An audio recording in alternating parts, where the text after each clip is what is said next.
Freeze the picture of your life for a few seconds and tell yourself the truth.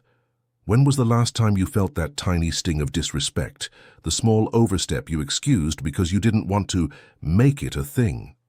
When did you say, "It's fine, not worth the drama," even though your stomach tightened and your pulse sped up a little? If I told you that those micro moments are not random, that they are deliberate or unconscious tests of your boundaries, would you be willing to learn how to pass them without fights, without guilt, and without turning cold? If I promised that by the end of this episode, you would be able to spot these tests in 5 seconds, answer them with simple language, and walk away with your kindness intact and your dignity multiplied, would you stay? Stay. Because what looks like chaos around you is often just a small set of predictable behaviors repeated by different people in different clothes. The world is watching your signals. It is asking 3 questions about you over and over again. How fast can I reach you? How much do you give before you ask for terms? How easily do you forget what we agreed if I smile and distract you? Your values matter, but under pressure your repeated behavior tells the louder story. Here's the part that hurts a little and then sets you free. Your limits are not the lines you draw in your head. Your limits are the patterns you enforce when it costs you a little comfort to do so. The nervous system prefers the smooth road. It doesn't like friction, frowns, or the faint chance of disapproval. So it bargains. It says yes before it thinks. It rescues before it prices. It forgives before it asks anything new of the other person. And because you are a decent human being, because you like harmony and want to be reliable, you accidentally supply exactly the confusion that lets manipulation flourish without villains. You don't need to become suspicious of everyone. You need to become clearer with everyone. Clarity is not cruelty. Clarity is kindness with a spine. Let's start with the smallest overreach, the kind that hides inside a friendly tone. You agree to one task, and at the end of the message, a new line appears. Could you also just... The word just is the sugar on the hook. You feel the tug because the ask is small, and you worry that naming it will make you look petty or rigid, so you swallow it. Remember this: people do not keep a sacred ledger of your silent generosity. They keep a practical memory of how you behaved last time.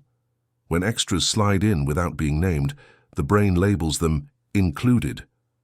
The way out is simpler than your fear suggests. You name the extra and attach a term to it. You say, "I can add that," which would replace the other piece, or "I can keep the original scope and schedule the extra for next week." You haven't started a fight. You've created a clean choice. The moment someone pushes after you've made the rule visible, you learn which game you're in. If they push again, you are no longer solving a problem. You are teaching a person that you can be trained to ignore yourself. You don't need anger for that. You need steadiness and repetition. Now consider the fog of urgency. A message arrives. Hot. There's a flurry of exclamation points. Now becomes the only acceptable time. Your state changes. You feel the pressure in your breathing, and your attention scatters. Urgency is persuasive because the body wants relief, but you can separate urgency from outcome with one move. Offer a minimal version now, or a full version later. When quality truly matters, the heat drops and the later time is fine. When control matters more than quality, the heat remains and the person insists on both. You have revealed the truth without accusation. You have made the hidden motive come into daylight, where you can deal with it. Memory is where so many good people are quietly exhausted. You agree that A will be done by Friday and B will wait until next week. On Thursday, the other person behaves as if B was always included. You wonder if you misheard. Maybe you did. Maybe they did. Maybe they're saving face. You don't need to become a detective. You need a written memory, a short recap that becomes a shared map. Great call today, A by Friday, B next week. Writing is not paranoia. Writing is mercy. It protects both of you from the distortions of stress and time. It also reveals patterns. When someone resists written clarity, you learn why clarity was needed in the first place. People who plan to respect agreements don't fear summaries. People who plan to renegotiate after the fact call summaries Cold. Let's walk through a day at work, because it's where many of your tests happen. You wake up, open your phone, and messages are already claiming your attention. You're competent and you care, so you reply fast. It feels good to be helpful. People start to learn that your attention is a light switch they can flip at any hour. They praise you. Lifesaver. You're amazing. Couldn't do this without you. Praise is warm and warmth is addictive. But promotions and raises and opportunities are not distributed by warmth alone. They are distributed by value, scarcity, and the narrative around your role. If your speed becomes rebranded as always available, if your kindness becomes recoded as free capacity, then the machine quietly moves you into the role of fixer rather than leader. Fixers are indispensable. Leaders are promoted. The difference is whether you attach terms to your generosity. When a request appears, you say, yes, if we log this as a priority trade-off and move the other deliverable, or I can start this today if we push the other task to Monday. You aren't creating bureaucracy. You are doing what mature systems do, aligning costs with choices. The story ends differently when costs come out of hiding. Now tilt to love and friendship, because the same laws run beneath different words. You love deeply and quickly forgive. You cover the gap when your partner drops the ball, and you want to do it because you are generous, not punitive. Everything there is beautiful until the pattern repeats. Then your generosity becomes the environment in which someone else never has to grow. They don't improve because the system rewards not improving. You rescue. Real love needs mercy, but mercy without accountability quietly becomes permission. There is a way to speak that doesn't shatter tenderness. You say, I love you, and this pattern hurts us. If it repeats, I will pause plans next week so we can reset. 2 clauses, 1 breath, care and consequence. Notice what happens to your nervous system when you say it out loud. It shakes the first few times. It wants to explain, apologize, soften, withdraw. Stay with it. The moment consequence becomes real, one of 2 good things happens. Respect returns, and behavior changes, or the truth clarifies and you stop pretending. Both are relief. You probably worry that boundaries will make you look difficult. You're not wrong. To someone who benefits from your on-demand warmth, your new clarity will feel like cold weather. That doesn't make clarity wrong. The right people will call your behavior reliable. The nervous system relaxes in predictable environments. Children thrive where rules are calm and consistent. Adults are not different. You are not building a wall. You are installing a door with hinges. You decide when it opens, how long it stays open, and under what conditions it closes. A door makes a room safer. People can rest in a room with a door. That's what your boundaries do for relationships. Timing communicates value whether you intend it to or not.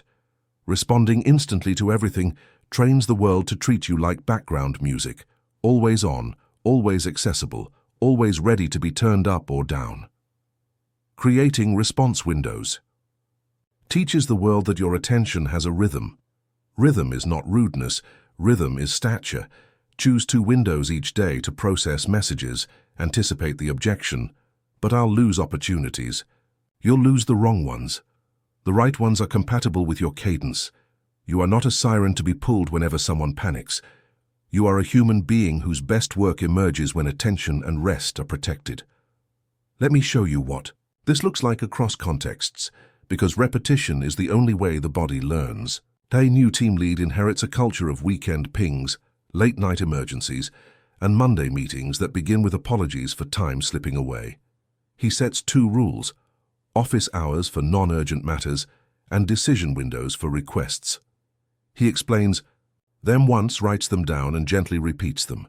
The first week is noisy, people push, he breathes, he holds the line.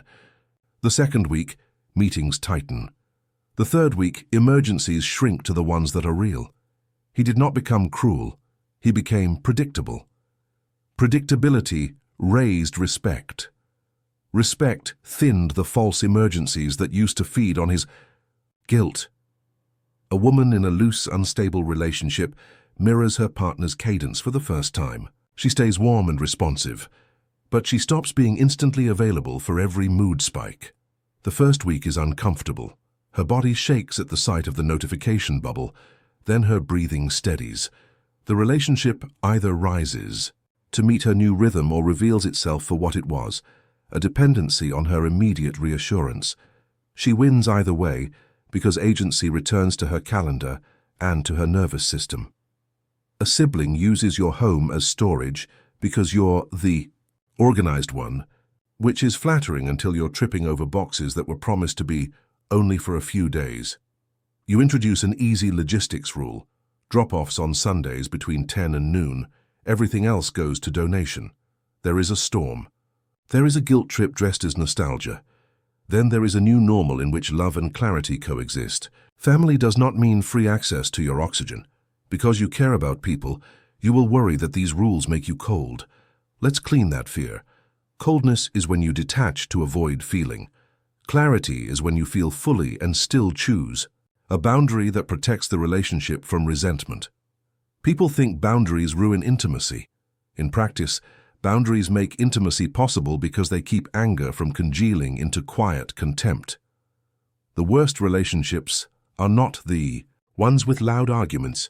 They are the ones with permanent performances, where two people do theater to avoid the conversation they actually need to have. You can end the theater without ending the tenderness. You also need to learn the music of silence. After you state a boundary, don't rush to soften it. The urge to fill the space with reasons is your old training trying to survive. Let the sentence stand. The period at the end of a sentence is the small piece of structure that makes language legible. Your period teaches people how to read you. It trains your own body to accept its authority. Silence is not aggression. Silence is the room in which mutual truth appears. Apology has a sacred use. Keep it sacred. I'm sorry I hurt you is repair. I'm sorry I can't is erosion. When you want softness, use gratitude instead of apology. Thanks for understanding, we'll stick to the plan. Gratitude lubricates connection without reopening the door you just closed. Now, let's talk about the psychology underneath all these tests, because insight removes shame. Many of us carry a story. If I am easy, I am loved. That story once protected you. It helped you belong in a setting where disapproval felt dangerous. But what protects you at 7 years old can suffocate you at 30. Replace the story with this: when I am clear, I am respected. When I am consistent, I am trusted. When I am kind within limits, I am loved for real. The first few times you act from the new story, guilt will visit. Treat guilt like weather. Notice it. Don't hand it the steering wheel. The storm passes faster than you think when you don't obey it.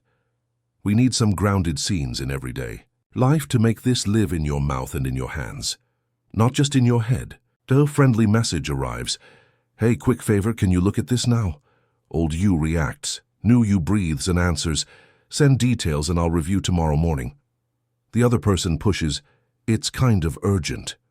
You ask, what happens if it's tomorrow? They reveal the truth. Usually nothing.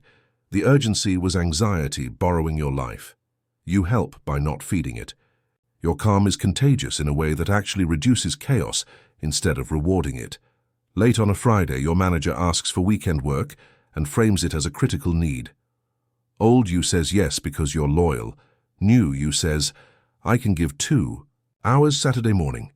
If we need more, we'll adjust next week's scope. If the response is, we can't adjust scope, they're asking for magic, not work. You are not a magician. You are a professional with finite energy, and professionalism includes protecting the conditions that keep your quality high. A partner says, if you loved me, you'd answer right away. Old you defends and rushes to perform reassurance. New you says, I love you, and I'm not always instantly available. That's how I keep my best self for us. If love requires panic, it isn't love. It's withdrawal relief. The relationship either matures into steady connection or it ends a cycle you are funding with your adrenaline. You will notice that every scene is a variation on 3 levers: access, price, and memory. Access is how reachable you are and on what terms. Price is whether your yes costs anything in the system. Does something else move? Does the timeline shift? Does the requester share the weight? Memory is what was actually agreed. When you guard, These three, most manipulation has nowhere to plug in. You don't need to argue about motives. You don't need to win debates. You let the environment meet the rules you created, and the environment tells you who can stay. Because I want this to live in your day, not just in your notes. Let's translate these ideas into simple moves that don't require you to become a new person overnight. Choose a sentence that you will practice until it stops shaking in your mouth. I'll think about it and reply tomorrow. That sentence gives you back the time your nervous system needs to make a good decision. You can add another sentence once the first one feels like part of your spine. Happy to help if we log the trade-off, or that's outside the scope. We can schedule it. Or if it's urgent, I can do a minimal version now and the full version later. Or let's recap in writing so we don't lose the thread. Or simply, I'm not available tonight. Most people fail not because they don't know what to say, but because they don't practice saying it calmly. Practice builds the muscle that steadies your voice and slows your breath. When your breath is slow, your boundaries sound like facts rather than fights. Let's also talk about your calendar, because it is not a list of obligations, it is a map of your values. Build 2 response windows into each weekday. Tell your team, or your inner circle, what they are. Protect them like you protect a medical appointment. When a non-urgent request arrives outside those windows, reply during the next one. You will feel guilty the first few times because you are detoxing from the drug of instant approval. Then something else appears. People arrive with better prepared requests. Their anxiety stops outsourcing itself to your nervous system. Meetings start on time and end on time when you model the behavior without theatrics. I'm complete on my end, thank you. And you leave without apology. This isn't arrogance. It is respect for everyone's life energy, including your own. You should know that tests will often escalate once before they stop. When you stop being a discount, the person who enjoyed the price will try the old coupons. They may add heat, guilt, or a story about how you've changed. They're right. You have changed, and the change is good. Healthy collaborators and loved ones adjust quickly to clarity, because clarity lets them relax. People who depended on your confusion will either adapt reluctantly or move on to easier targets. Both outcomes improve your life. A quick word on leaders and parents and anyone who holds formal responsibility. Machiavelli is quoted to justify cruelty by people who haven't read him carefully. The point is not to rule with fear, the point is to rule with predictability. Fear without justice breeds revolt. Love without structure breeds chaos. Respect is the middle, and respect grows where consequences are consistent and explained up front. If you manage a team, be transparent about standards and why they exist. Praise publicly, correct privately, and document agreements so people feel safe. When people know what will happen, they stop performing anxiety and start performing their role. Now look at your relationship with yourself, because self-manipulation is the original arena where you either learn clarity or learn to abandon yourself. Notice where you negotiate against your own rules. You promise yourself a quiet hour in the morning and give it away to the first buzz of your phone. You promise yourself you won't accept last-minute chaos and end up doing it because you are good at it. You treat your own calendar like clay, hoping that later you will magically become someone with energy left. Replace hope with design. Protect 1 block per day that belongs to you and tie it to something you care about. Writing, training, calling someone who nourishes you. Let the world discover that you are not always available and that you are better to them because of it. Social media is a modern Skinner box. It runs on variable rewards that train you to check, check, check. You can turn your phone into an ally by removing the default access it has to your attention. Disable non-human notifications. Move the most addictive apps off your home screen. Put your phone in another room when you do deep work or deep rest. If a platform's design is meant to harvest your time, meet design with design. You are not weak because you struggle. The system is strong. Build a stronger system around yourself. Returning to tests, let's widen the lens to business and money. You will be tempted to add a little extra to every contract because you want to impress. Be generous on purpose, not by accident. If you add extra, name it as a bonus one time. Say it out loud, write it down. Next time, it isn't included. This is how you preserve delight instead of installing entitlement. When you present options, present them cleanly rather than burying the cost in your body. I can deliver a draft this week, and the full version next week is different from I'll try to just fit it in. One invites partnership. The other trains people to knock on your door at midnight. A lot of manipulation survives because of ambiguity about what urgent means. Define urgency in your world. Maybe it's client risk plus revenue impact, or health and safety, or legal timelines. Whatever it is, write it down with the people you work with and live with. When everyone shares a definition, 90% of panic becomes a preference rather than a crisis. Preferences can wait, crises can interrupt. The difference keeps your life humane. Let's sit for a moment with the fear that you will lose people if you become clear. You will lose some. You may already know which ones. Their names rose in your mind while I was talking. When they leave, something else arrives. The capacity to nourish the relationships that have been starving because you were busy performing peace elsewhere. You don't get more love by being everywhere.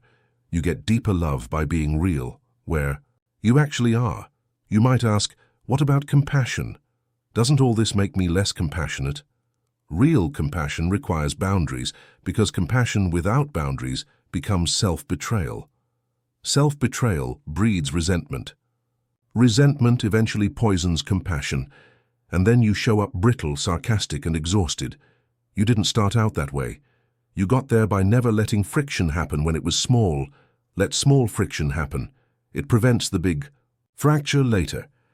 Because we have to make this practical enough to survive tomorrow morning, here is a simple sequence you can run in your mind when a request lands. First, breathe.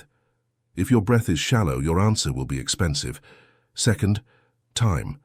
Ask when the answer is needed and what happens if it's later. Third, scope. Ask what done looks like. Fourth, trade-off. State what moves if you say, yes now. Fifth, memory recap. You don't need to say those words formally each time, but you need to move through them internally, so your yes becomes a real yes, and your no becomes a clean no. A clean no today prevents a dirty yes tomorrow. Now look back at the last year of your life and find one pattern where you felt used. Maybe it was the colleague who dumped deadlines on you after sitting on them for days.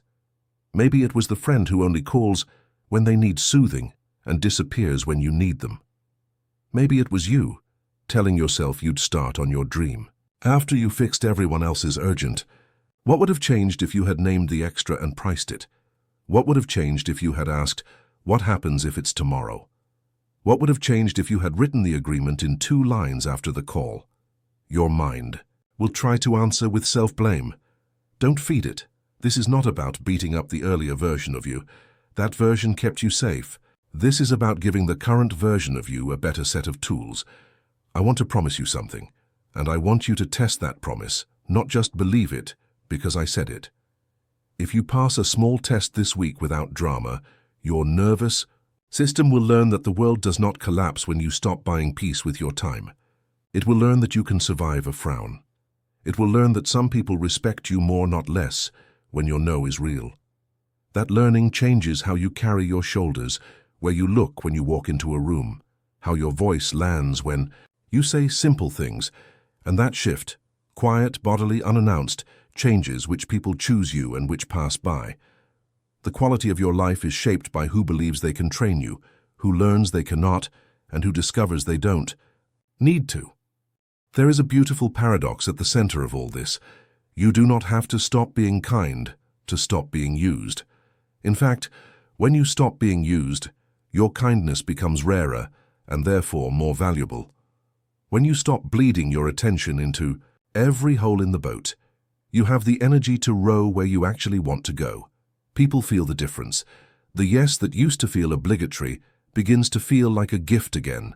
The relationship that used to feel like rescue begins to feel like home again. The work that used to feel like emergency response begins to feel like craft again. You didn't become less human. You became more deliberate about where your humanity flows. Before we part, try this small experiment with me. Close your eyes for 5 seconds and picture the next ask that will land on your phone or walk up to your desk. Hear yourself say, with an even voice, "Send me the details, I'll review tomorrow morning." Feel the silence after you say it. Let the urge to fill the space pass through you like a wave. Then picture the person nodding, saying, "Okay, tomorrow." It will happen more often than you think. Now picture the same scene, but with someone insisting. Hear yourself repeat, once calmly, without extra words. See yourself stick to your rhythm and return to your work or your evening. That is not defiance. That is adulthood. Choose one relationship where you will bring written memory this week. After you talk, send a 2-line recap. Watch how many future confusions it prevents. Choose one place in your calendar where you will batch requests. Send everything on Tuesday. I review Wednesday. Watch how it shrinks the drip that was drowning you. Choose one place where you will replace apology with gratitude. Notice how your body stops collapsing around "I'm sorry" and stands a little taller around "thank you." You are not signing up for a life of constant resistance. You are designing a life in which most of your energy is spent on creation and care instead of cleanup and repair. You're not learning how to win arguments. You're learning how to make fewer arguments necessary by clarifying your terms before tension appears. The future you want, calmer, richer in meaningful work, steadier in love, doesn't require a personality transplant. It requires a few rehearsed sentences, a calendar with windows, a habit of writing down what you agreed, and the courage to let silence do its share of the work. If you needed a final invitation, take this one. You do not have to be a walking discount to be loved. You do not have to bleed to be good. You do not have to be always available to be worthy. Set your rhythm and let the room adjust. Tie your yes to terms so your yes can change lives again. Put agreements on paper so your future doesn't depend on someone else's memory. Let your present say what you used to say with frantic effort. I am warm, I am consistent, and I am not for sale. The people who deserve you will learn your tempo. The people who cannot will teach you why you needed one. And you, quietly, steadily, will become the person your earlier self hoped you might be when you finally stop trading your peace for other people's comfort.